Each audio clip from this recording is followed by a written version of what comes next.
आजकल यहीं अशोकनगर में हमारा एक चेला रह रहा है, चंगीलाल। बहुत ऊंचा आदमी है हमारा चेला है चंगीलाल, यहीं अशोकनगर में रह रहा है। मकान नंबर कल बताएंगे, यहीं रहता। चंगीलाल की लुगाई मुन्नी बाई। चंगीलाल ने आज तक भागवत नहीं सुनी।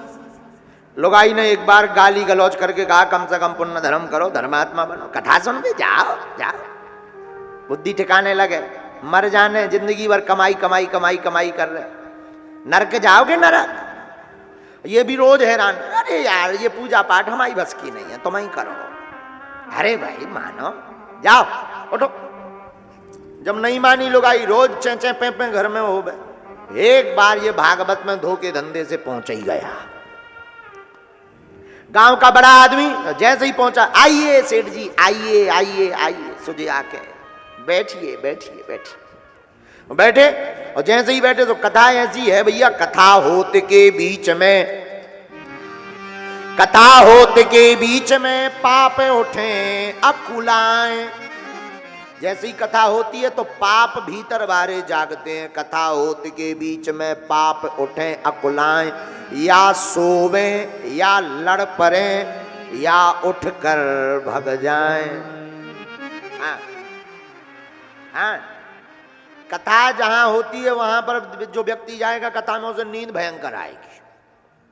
और आदमी भी ऐसा बढ़िया, अच्छा व्यवस्था भी होती है बढ़िया, पंखा लगो, टेंट लगो, एलईडी लगी, मध्यम मध्यम संगीत बज रहा हो, फिर तो आनंद क्या कहना, गद्दा डरे नेचे बढ़िया, फिर तो नींद आती है। और नींद आवे तो क्या कहना, फिर आदमी झूला झूला मन ही मान, बोले कुछ। और कथा जैसी नींद कहीं नहीं आती।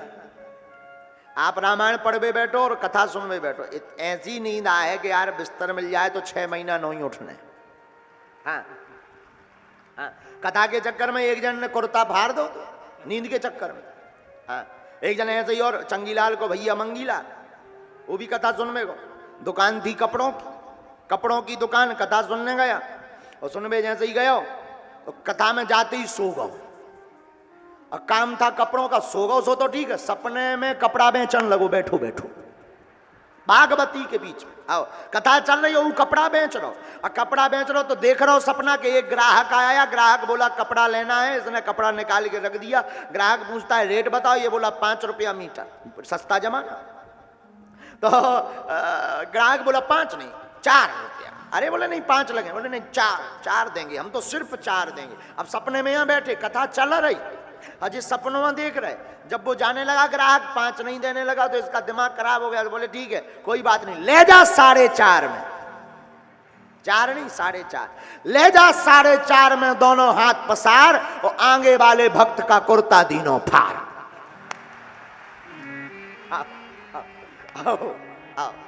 ले जा 4.5 में। तो सपने में तो बैठे ही थे, तो सपने में बैठे बैठे बैठे इनके जान हम दुकान पे बैठे, तो कपड़ा पकड़ा, सो कपड़ा सामू वाले को कुर्ता पकड़ में आ गो। अजय सपने में तो आते ही थे, इनने लाओ तो 2 ही पल्ला लाओ, बोले ले जा 60, दोनों हाथ पसार। अब बीच से फट गो, पूरी जेबे कट गई, ऊपर लो पहुंच गए। एक तरफ की अलग फैशन बन गई बम्बई वाली। जब सामने वाले भक्त ने 4 चांटा मारे, जब जो नींद से बाहर आए, बोले क्या हो गया क्या हो गया, मार क्यों रहे हो? अरे बोले तो 500 को नुकसान करता। अरे बोले तुम्हारी मार के चक्कर में हमारा ग्राहक और भक्का। तुम अपना कुर्ता दिखाओ, पर हमारा ग्राहक और चलो गाओ। बोले तुम्हारे ग्राहक के चक्कर में हमारा कुर्ता भी फट गाओ। कथा के बीच में पाप अकुलाते हैं। तो चंगीलाल कथा में आया, कथा में आया तो कथा में आते ही गांव वालों ने कहा आइए आइए बैठिए बैठिए सेठ जी, बैठिए बैठिए सेठ जी।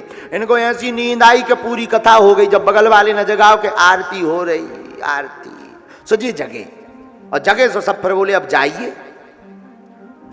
घर पर आए, पत्नी ने कहा कथा सुनी? बोले सुनी। क्या सुनी बताओ? अब इन्होंने तो कुछ सुनी नहीं। बोले हमने तो 3 ही चीजें सुनी, आइए सेठ जी, ब्राजिए सेठ जी, और जाइए। पत्नी बोली मैं बाहर में गए तो इसी का कीर्तन करो दिन भर रात, शायद भगवान लीला कर दें, कम से कम गए तो लगन लग जाए। तो बोले इसका कीर्तन करना पड़ता है। बोले कीर्तन क्या है? बोले बस ये जपते रहो, आइए सेठ जी, बैठिए सेठ जी, जाइए। अब ये दिन न रात वही लगे, आइए सेठ जी, बैठिए सेठ जी, जाइए। आइए आइए आइए, बढ़िया कीर्तन करें, माला जपें। रात हो गई। रात को भगवान की बड़ी विचित्र गति होती है। रात को एक चोर घर पर आया। ये तो बिस्तर पर बैठे बैठे, आइए सेठ जी। और किस्मत की बात, जो चोर हो तो वो सेठ ही आतो। बैठिए सेठ जी। जैसे ही चोर ने अंदर एंट्री की तो इन्होंने माला से कहा, आइए सेठ जी। चोर को दिमाग खराब होगा, पसीना छूट गया।